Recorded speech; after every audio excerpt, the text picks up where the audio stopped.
Hello students, welcome back to the channel. आशा करता हूं कि आप सभी लोग स्वस्थ होंगे और सुरक्षित होंगे। आज हम बेसिकली आपके हिस्ट्री के 7 चैप्टर जो कि स्पोर्ट्स और हिस्ट्री है तो उसके बारे में पढ़ने वाले हैं। ओके, और जो बच्चों को स्पोर्ट्स अच्छा लगता है तो उनके लिए तो काफ़ी एक्साइटिंग चैप्टर होने वाला है गाइस। बहुत सारे इंपॉर्टेंट और इंटरेस्टिंग फैक्ट्स आपको जानने मिलेंगे। ठीक है, तो चलिए देर किस बात की है, शुरू करते हैं।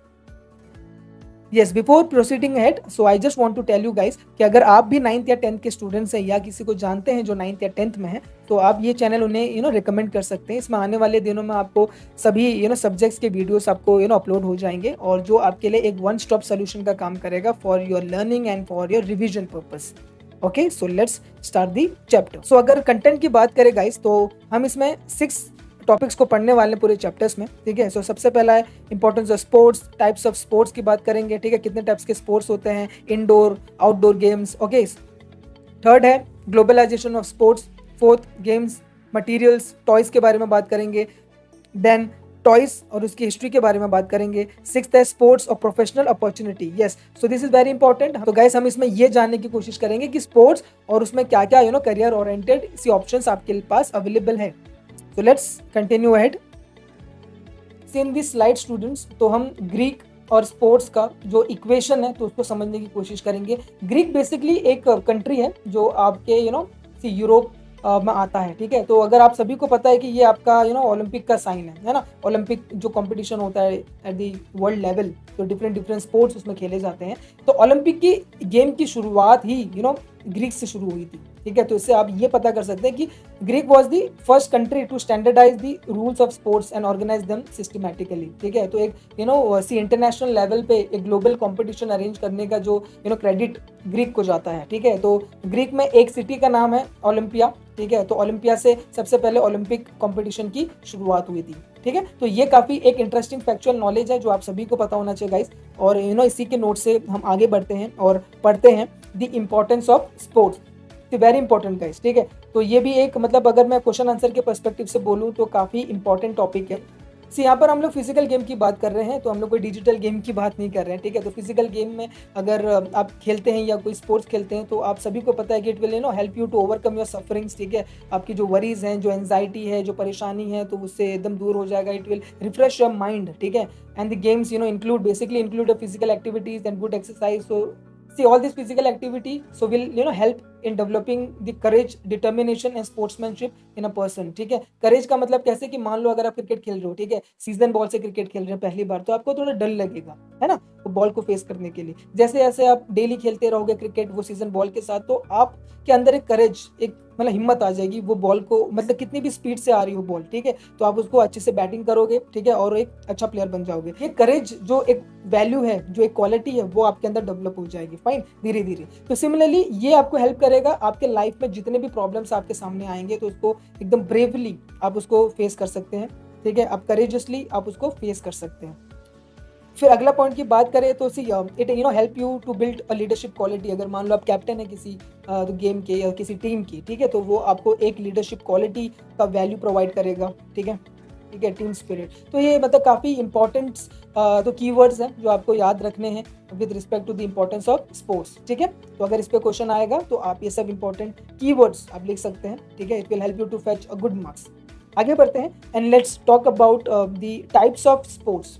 स्पोर्ट्स के अलग अलग टाइप्स के बारे में बात करते हैं स्टूडेंट्स। ठीक है, आप सभी को पता है, बचपन से आप लोग पढ़ते आ रहे हो। ठीक है, we have 2 types of sports. सबसे पहला indoor sports and the second one is your outdoor games. ठीक है, ये sports. Okay, see over here, what is the difference? Indoor sports are played in close environment. याद रखना, close environment. ठीक है, close environment का मतलब आप एक घर के अंदर खेल सकते हैं। ठीक है, आपको ओपन ग्राउंड की जरूरत नहीं है। Outdoor games are basically played in open environment. Always remember this. Example याद कर लो, चेस, कैरम बोर्ड, ये कुछ एग्जाम्पल है इंडोर गेम्स के। अगर आउटडोर गेम्स की बात करें तो उसमें तो हमारे पास 2 सब कैटेगरीज हैं, इंडियन स्पोर्ट्स और इंटरनेशनल स्पोर्ट्स। तो फॉर एग्जांपल लंगड़ी, कबड्डी, ये सारे आपके इंडियन स्पोर्ट्स आ जाते हैं। ठीक है, और क्रिकेट, फुटबॉल, ये आपके तो इंटरनेशनल स्पोर्ट्स आ जाते हैं। Okay, so I hope the concept is very much clear. बहुत ही आसान था, एकदम सिंपल है। ठीक है, कीवर्ड्स आपको याद रखने हैं और साइड बाय साइड आपको अपने टेक्स्ट बुक में भी अंडरलाइन करते चलना है वीडियो के साथ साथ। Now next person, so please remember this guy. ठीक है, मेजर ध्यानचंद जी। ठीक है, very important person in the field of sports.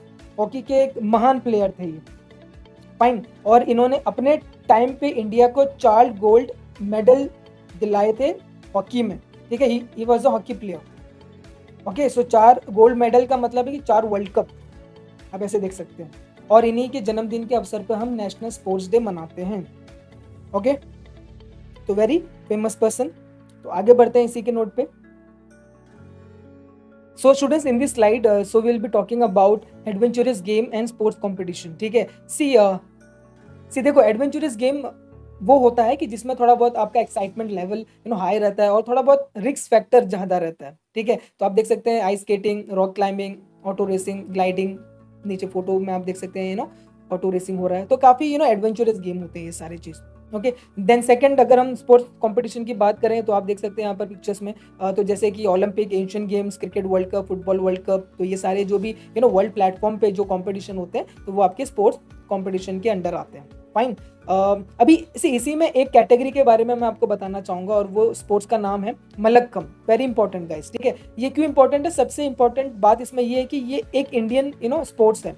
तो इंडिया में इसकी शुरुआत हुई थी। तो इसका अगर मैं फीचर बताऊं तो see it is nothing but your Indian gymnastic sports, ठीक है। तो जिसमें एक वुडन पोल पे तो जो एथलीट होते हैं वो डिफरेंट जिम्नास्टिक पोजीशन और पोस्चर्स शो करते हैं, ठीक है। तो उस लिहाज से काफी इंपॉर्टेंट हो जाता है, जो हमारे इंडियन कल्चर को बनाए रखता है। तो चलिए, तो इसी के नोट पे हम तो आगे डिस्कस करते हैं और हम पढ़ते हैं globalization of sports.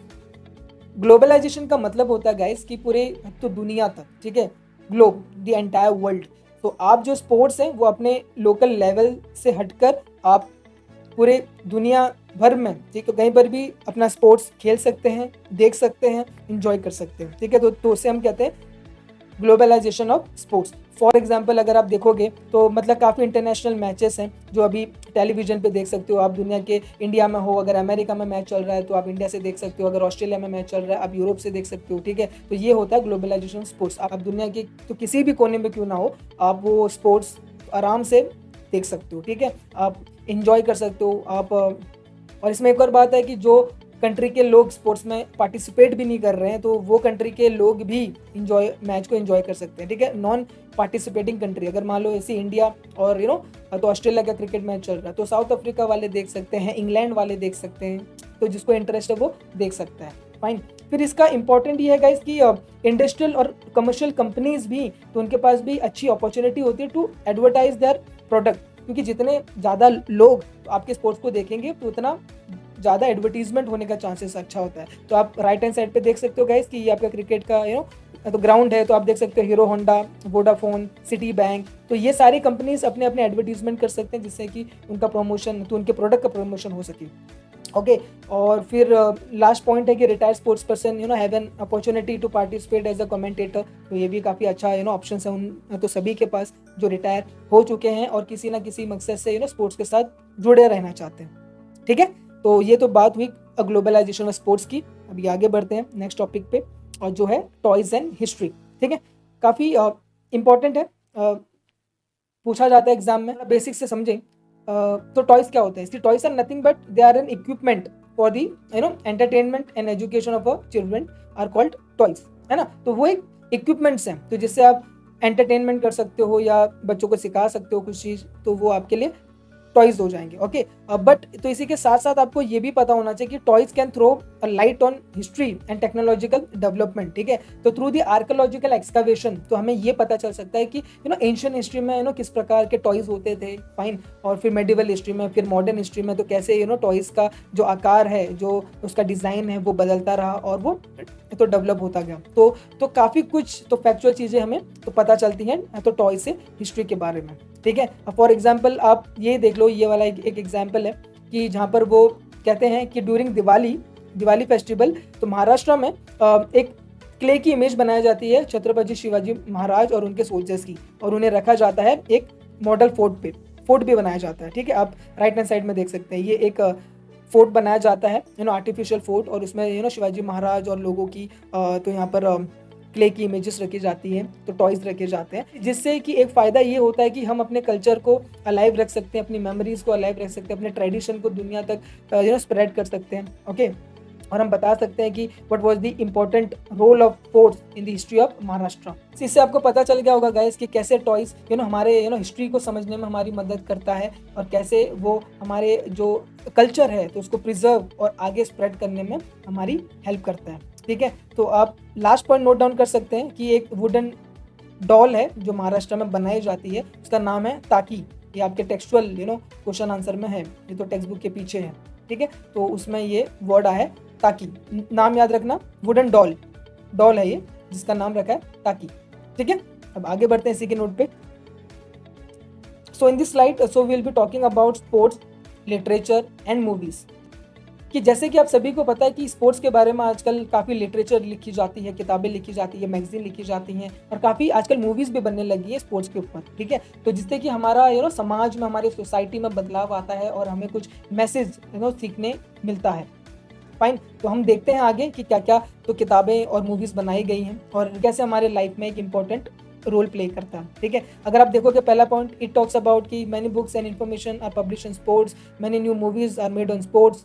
For instance आप देख लो मैरी कॉम, प्रियंका चोपड़ा, और मैरी कॉम इज बॉक्सर, तो ओलंपिक बॉक्सर, तो ये आपको देखना चाहिए, काफ़ी करेजियस और वर्ल्ड रिनाउंड है। आप सभी को ये बात जान के आश्चर्य होगा कि Mary Kom was the number 1 world champion under the women category. ठीक है, तो ये आपको पता होना चाहिए। फिर आप सेकंड देखो, दंगल मूवी तो रिलीज है जो आपके रेसलिंग के ऊपर है और उसमें काफ़ी अच्छा तो मैसेज देने की कोशिश की है तो through Aamir Khan and the other को स्टार्स कि इसी आगे अगर आप देखें तो चक दे इंडिया है तो जो आपके हॉकी के ऊपर है, भाग मिल्खा भाग है जो आपके एथलेटिक्स के ऊपर है। तो काफ़ी अच्छा मोटिवेशन इन लोग देने की कोशिश करते हैं जिससे कि हर व्यक्ति तो जिसे स्पोर्ट्स में इंटरेस्ट है वो अपने स्पोर्ट्स में करियर बना सके और देश के लिए नाम रोशन कर सके। Okay, making such films requires deep knowledge of history. अब ये बात तो सही है, अगर आपके पास हिस्ट्री की नॉलेज नहीं है, ठीक है, अगर आपके पास स्पोर्ट्स की नॉलेज नहीं है तो आप वो पिक्चर उस तरीके से बना ही नहीं सकते। ठीक है, सो उसी तरह knowledge of history of sports is very important guys. तो if you are writing see any articles, आप न्यूज़पेपर में कुछ आर्टिकल लिख रहे हैं, मैगजीन में कुछ लिख रहे हैं, ठीक है, एनसाइक्लोपीडिया में कुछ लिख रहे हैं स्पोर्ट्स के बारे में, तो आपको स्पोर्ट्स की हिस्ट्री के बारे में पता होना बहुत ज़रूरी है। तो इसीलिए मैं कहता हूँ कि हिस्ट्री जितना आप रीड करोगे किसी के बारे में उतना आप आगे अपना फ्यूचर डेवलप कर सकते हो। ठीक है, उसी पर्टिकुलर फील्ड के बारे में। तो फाइनली इसी तरह गाइस आप स्पोर्ट्स की हिस्ट्री को समझकर और उसमें से नॉलेज लेकर अपने करियर को शेप कर सकते हैं और आप एक अच्छे फील्ड में एंट्री कर सकते हैं। ठीक है, तो इसी के ऊपर हम जो हमारा लास्ट टॉपिक है वो है स्पोर्ट्स एंड प्रोफेशनल अपॉर्चुनिटीज़। इसमें हम लोग ये देखने की कोशिश करेंगे कि क्या क्या करियर अपॉर्चुनिटीज़ हैं अगर आप स्पोर्ट्स से जुड़े रहना चाहते हैं। तो आप जैसे कि देख सकते हैं स्पोर्ट्स जर्नलिज्म में आप जा सकते हैं, आप एक्सपर्ट कमेंटेटर गाइस, यस, आप एक बढ़िया कमेंटेटर बन सकते हैं। अगर आपके पास कम्युनिकेशन स्किल है तो आप एक अच्छा कमेंटेटर बन सकते हैं, जैसे कि नवजोत सिंह सिद्धू। ठीक है, आप रेफरी बन सकते हैं, कोच बन सकते हैं, ब्रॉडकास्टिंग चैनल में काम कर सकते हैं, ठीक है, एंकर बन सकते हैं, बहुत सारे अपॉर्चुनिटीज़ है इसमें। सी ये तो कुछ आपके टेक्स्ट बुक में पॉइंट्स हैं, तो इसके अलावा भी बहुत सारी अपॉर्चुनिटीज़ हैं जो आपको एक्सप्लोर करना चाहिए तो अगर आप स्पोर्ट्स से जुड़े रहना चाहते हैं तो।